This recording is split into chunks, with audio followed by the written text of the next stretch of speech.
everyone, I'm Alice Lee and I'm a third year student from the Department of International History. Today I'm presenting on LSE Widening Participation's Head Start scheme, supporting students from underrepresented backgrounds in their transition from school to university.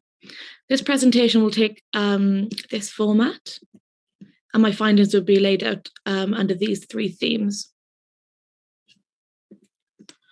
So for some background, because of my own experience of dealing with imposter syndrome since starting LSE, I wanted to understand how LSE can be made a more inclusive space for socially mobile students. Working with the WP team as a student ambassador over the last 3 years has been a really positive and influential part of my LSE journey. The WP team work with London non-selective state schools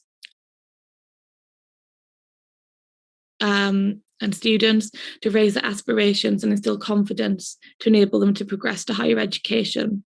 Their work spans from on-campus activities for year sixes to week-long summer schools for sixth formers.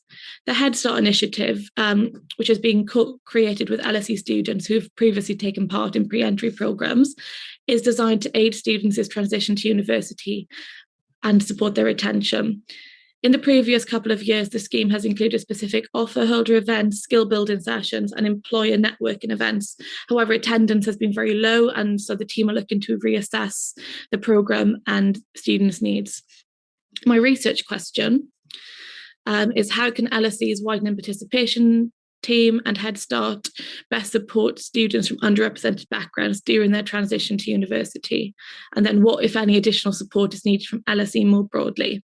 This research aims to firstly understand the experiences of students from underrepresented backgrounds in the transitionary period, and then aims to outline how LSE can mitigate obstacles faced by them. All 7 domestic undergraduate student interviewees of the study attended state-funded schools and colleges and identified as having come from underrepresented backgrounds as outlined by WP's criteria. 3 of the 4 students were involved with the Head Start scheme and 3 had not been involved in any WP programmes, and I carried out semi-structured interviews.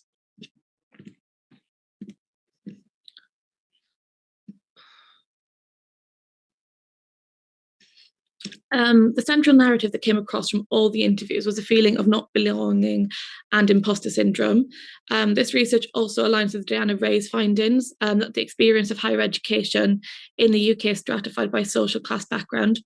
Another key theme that transpired was an unease and discomfort with a conflicting and changing identity that these students faced as they began their LSE journey and joined an unfamiliar elite institution. The majority of participants gave many, many examples of a divided habitus cleavae, as Bojo has described. So the social experience of these students, all interviewees' narratives centred around a clear felt divide between UK state educated students and those who were privately educated previously. The university experiences had all been shaped by having to grapple with the inequalities in opportunity that exist and a frustration with the types of privileged lives that fellow students had lived. This fed into feelings of inferiority and a lack of belonging. As one participant outlined, you're having to battle with your peer sense of entitlement, whilst at the same time trying to convince yourself on a pretty regular basis that you belong to this place and that you've earned your place and are equally entitled to this education. Over half of interviewees give multiple examples of microaggressions that they faced from peers and staff. This often directed towards how they spoke, their lack of cultural capital, or their schooling background. 3 students had been asked what school they went to during the first weeks of starting school, LSE. Another, by somebody in class, was told that they were less worthy of her place on the course because she got in on a contextual offer. All interviewees spoke of how such interactions led them to questioning their identity, and in turn, they often attempted to change the mannerisms to blend in more. For instance, one interviewee felt he stuck out and that he had to change his northern accent and speak differently to fit in. Over half of participants also noted that they thought it was only them that dealt with this social discomfort. Whilst one participant found they gravitated towards state school peers, 5 noted that very often they were the only state educated student in a group or class and found conversations difficult to engage in. It was recognised that privately educated students very quickly formed cliques, and this is not the same for state educated students.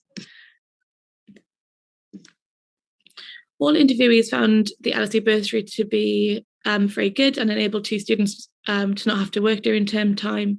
With accommodation, those privately renting went through stressful situations after not being able to provide a guarantor, which meant they lost out on living with friends. One of these students said that they felt as though they were being penalised for something that wasn't their fault. Half the participants had a paid role as a student ambassador, which they found useful financially, but also socially, as it led them to meeting like-minded people. Academically, all interviewees experienced difficulty in the transition from the regurgitation style of learning in school to critical thinking at university. Within the classroom, all also felt inadequate academically. To quote some examples, other people are more attuned to know how to participate. They obviously had experience in debating clubs at school. I felt like an underdog, another interviewee stated. One student faced a teacher eye-rolling at him after he answered a question, which made him feel embarrassed and stupid. All interviewees did not feel comfortable reaching out to peers for academic support for fear of embarrassment and humiliation. There was also there was a concern over the lack of representativeness of the teaching body, and as one interviewee felt, there was no one like me teaching me. Overall, kind of brought to my attention by one participant who questioned, how much responsibility does LSE take for pre-university inequalities in educational experience? As these findings have outlined, there is an opportunity for LSE to take a lead in ensuring that university is a space not only accessible but inclusive of students from backgrounds typically underrepresented in higher education. This must tackle the feelings of inadequacy and imposter syndrome, which hold the brightest students back from fully feeling part of the LSE community. So my suggestions are to mitigate this. The LSE should strengthen their non-biased staff training to more explicitly be aware of the disparities in educational experience of students as they start university. And they should also continue to work to ensure that professors and teaching staff are from diverse backgrounds. And then more specifically, LSE's WP team should continue to employ student ambassadors from underrepresented backgrounds during their first year of university. They should create family-style networks between ambassadors, pre-entry programme participants, tutors, mentors, to establish a network of students who can support each other. They should also use student mentors to support first-year undergraduates from underrepresented backgrounds. They should make Head Start scheme more frequent and provide check-ins with student mentors. And they should provide academic skills sessions such as debating classes for students. The relevance of these suggestions is that equality in education is a crucial aspect to equality in wider society. Widening participation cannot mean teaching young people how to behave differently and realign their identity in order to fit in, but instead should be about fostering and celebrating the diversity of the LSE student population and their educational backgrounds to ensure that everybody feels part of this community. So thank you so much for listening, and thank you to Changemakers for this opportunity to research an area that I've been really interested in, and to WP for all the support throughout the 3 years. I'm happy to answer any questions via email. Yeah, thank you so much.